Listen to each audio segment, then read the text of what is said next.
Hello dear viewer, this is Garima welcoming you all on my channel quick learning with ease. Hope आप सभी बहुत अच्छे होंगे and preparation काफ़ी अच्छे से कर रहे होंगे।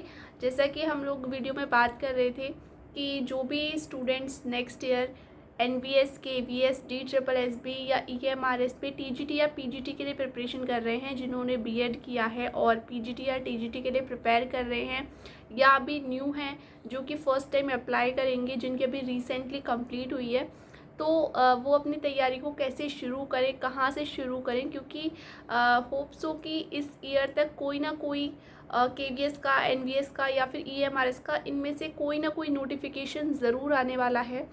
और एग्ज़ाम जो है वो तो नेक्स्ट ईयर ही होगा, बट नोटिफिकेशन अभी आ सकता है।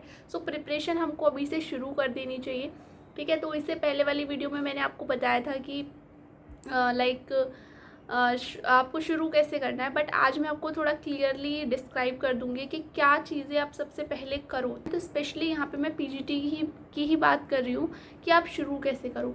तो अगर आप पीजीटी बायो के स्टूडेंट हो और शुरुआत कैसे करनी है, आपको पीजीटी बायो से फिलअप करना चाहते हो, तो देखो मैंने शुरुआत कैसे की है।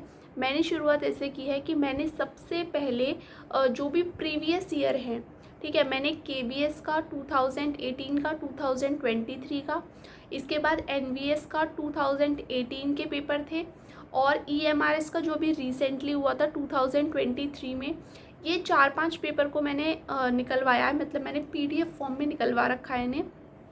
तो इनको पीडीएफ फॉर्म में निकलवाने के बाद मैंने इनको एनालाइज़ किया सबसे पहले कि कहाँ कहाँ से क्या है क्वेश्चन पूछे जा रहे हैं, कौन कौन से चैप्टर इंपॉर्टेंट है। देखिए, ये जितनी भी केवीएस, एनवीएस या ईएमआरएस है, यहाँ पे ना एनसीईआरटी बेस्ड पेपर बनता है। ठीक है, यहाँ पे मतलब जो कोई भी मतलब अदर चीज़ें, मतलब जैसे कि यूपी टीजीटी पीजीटी में होता है, वैसा नहीं है यहाँ का पेपर। यहाँ का पेपर होल सोल क्या है, एनसीईआरटी बेस्ड होता है। तो मैंने जब क्वेश्चन एनालाइज किए कि सबसे ज़्यादा किस चैप्टर में से क्वेश्चन पूछे जा रहे हैं, किन किन टॉपिक्स, मतलब चैप्टर में भी कौन से टॉपिक्स इंपॉर्टेंट हैं, तो मैंने वो सारी चीज़ें एनालाइज की। तो सेम आप भी ऐसा करना, तैयारी शुरू करने से पहले ऐसा नहीं कि आपने एनसीईआरटी की बुक खोली और आप फर्स्ट चैप्टर से चालू हो गए, या फिर कोई रिफ्रेशर ले ली वहाँ से। नहीं, देखो कम टाइम में ज़्यादा चीज़ें तैयार करनी है, तो इस तरीके से आप करो कि मतलब ढंग से करो। तो सबसे पहले आपको क्या करना है, प्रीवियस ईयर लेने हैं।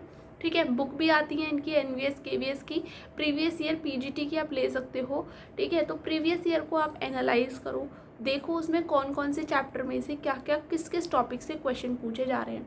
ठीक है, जैसे कि प्लांट किंगडम चैप्टर इंपॉर्टेंट है, एनिमल किंगडम चैप्टर बहुत इंपॉर्टेंट है, रेस्पिरेशन वाला चैप्टर काफ़ी इंपॉर्टेंट है, जहाँ पे कैपेसिटीज से क्वेश्चन पूछा जा रहा है। ठीक है, इसके बाद जो हार्मोन वाला चैप्टर है वो काफ़ी इंपॉर्टेंट है, क्योंकि हार्मोन का एक क्वेश्चन पक्का आता है।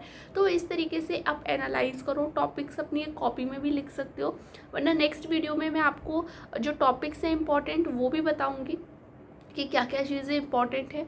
ठीक है, तो अभी आपको क्या करना है, प्रीवियस ईयर लेना है, प्रीवियस ईयर को आपको एनालाइज करना है अच्छे से, क्या क्या क्वेश्चन पूछे जा रहे हैं, किस किस टॉपिक से पूछे जा रहे हैं। इसके बाद आपको क्या करना है, आपको अपना चैप्टर वाइज तैयार करना है। ठीक है, जैसे कि आपने फर्स्ट चैप्टर तैयार किया, फर्स्ट चैप्टर से आपको लगता है कि इतने क्वेश्चंस नहीं आए, मतलब नहीं है, तो आप अपना एनसीईआरटी बेस्ड कोई भी आप क्लास ले सकते हो। अब देखिए, क्लास के लिए आप जो भी नीट के चैनल्स हैं जो नीट की प्रिपरेशन कराते हैं, वहाँ से आप बहुत अच्छे से सारे के सारे चैप्टर्स को कंप्लीट कर सकते हो, अपनी एनसीईआरटी को कंप्लीट कर सकते हो।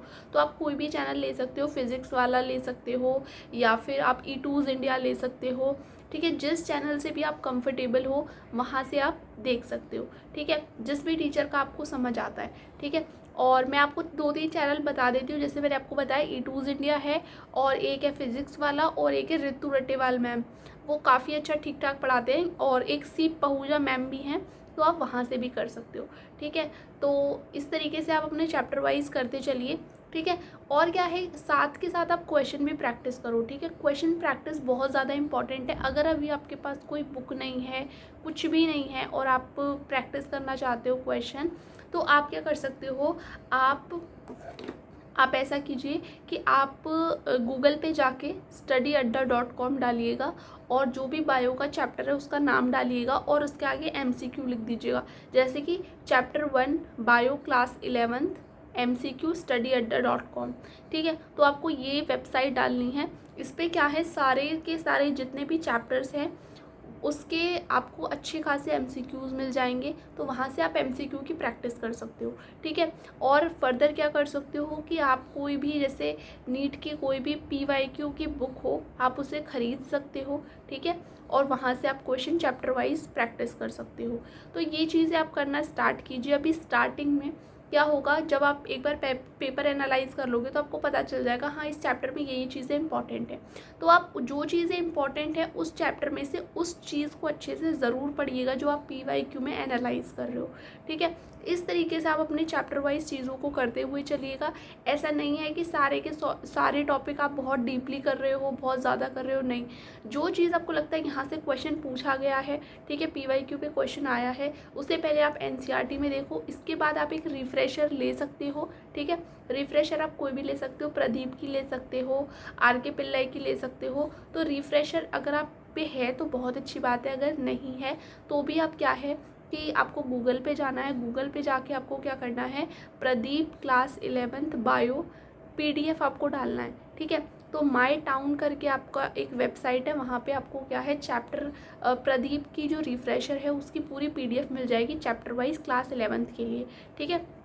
तो आप इस तरीके से कर सकते हो। क्लास 12th की भी वहाँ पे है, तो इस तरीके से आप वहाँ से प्रदीप कर सकते हो। नहीं तो आप कोई भी सेकंड हैंड बुक ले सकते हो और वहाँ से मतलब कर सकते हो। तो जो भी चीज़ें इंपॉर्टेंट है वही चीज़ें केवल आप रिफ्रेशर में देखना। मतलब ऐसा नहीं कि सारी की सारी चीज़ें आप रिफ्रेशर से पढ़ रहे हो, क्योंकि रिफ्रेशर से ना चैप्टर बहुत ज़्यादा बड़ा हो जाता है जो कि नहीं पढ़ा जाता, ठीक है। और फिर जो चीज़ें इंपॉर्टेंट हैं वही चीज़ें अगर आप अच्छे से करोगे तो आपको ज़्यादा फ़ायदा होगा, ठीक है। इसके बाद नेक्स्ट क्या है, रिफ्रेशर अगर आप खरीदोगे तो रिफ्रेशर के पीछे भी आपको बहुत सारे क्वेश्चन मिलेंगे देखने को, तो आप उन क्वेश्चन को भी ज़रूर सॉल्व करिएगा। और फर्दर आप क्या कर सकते हो, नीट के जितने पीवाईक्यू हैं उन्हें सॉल्व कीजिएगा। और जो मैंने आपको वेबसाइट बताई है mystudyadda.com, तो वहाँ पे जाके भी आप क्वेश्चन प्रैक्टिस कर सकते हो, ठीक है। तो इस तरीके से आप अपनी प्रिपरेशन को कर सकते हो। आपको सबसे पहले पीवाईक्यू को एनालाइज करना है। कुछ भी करने से पहले आपको कोई भी बुक नहीं लेनी है, कोई भी कुछ नहीं, सबसे पहले पीवाईक्यू देखो, उसके बाद उस चैप्टर को पढ़ना शुरू करो। तो इस तरीके से आप एनालाइज करके ना अपनी तैयारी को शुरू कर सकते हो। आपको अभी परेशान होने की बिल्कुल ज़रूरत नहीं, क्योंकि अभी टाइम काफ़ी है। तो आप अच्छे से भी अगर अभी से भी स्टार्ट करोगे तो भी आप अपनी बहुत अच्छी प्रिपरेशन कर लोगे। नोट्स आप अपने बनाते हुए चलना, ऐसा नहीं कि नोट्स नहीं बना रहे बस चैप्टर पढ़ रहे हैं, तो ऐसा मत कीजिएगा। नोट्स अपने प्रॉपर बनाइएगा, ठीक है। और क्वेश्चन प्रैक्टिस आप जितनी अच्छी कर सकते हो, आप नीट के क्वेश्चन को प्रैक्टिस ज़रूर कीजिएगा जितने भी पीवाईक्यू हैं, क्योंकि जो नीट का पेपर होता है वो एनसीईआरटी बेस्ड होता है, ठीक है। और यहाँ पे भी एनसीईआरटी बेस्ड ही क्वेश्चन पूछे जाते हैं। तो आप चैप्टर वाइज क्वेश्चन प्रैक्टिस करते चलना। मैंने आपको वेबसाइट भी बता दी है, तो आप वेबसाइट से भी देख सकते हो क्वेश्चंस को। आप बुक भी खरीद सकते हो नीट की पीवाईक्यू की, ठीक है। और इसके बाद अगर और भी जो भी सोर्सेज है तो मैं वो आपको अपनी नेक्स्ट वीडियो में ज़रूर बताऊँगी, ठीक है। और जो भी इंपॉर्टेंट टॉपिक हैं, जिस चैप्टर से जो इंपॉर्टेंट टॉपिक हैं वो भी मैं आपको ज़रूर बताऊँगी, ठीक है। सो होप आपको आज का वीडियो अच्छा लगा होगा। अगर वीडियो अच्छा लगा है तो चैनल को लाइक शेयर एंड सब्सक्राइब ज़रूर कर देना। फिर मिलते हैं एक नई वीडियो के साथ, जब तक के लिए राधे राधे।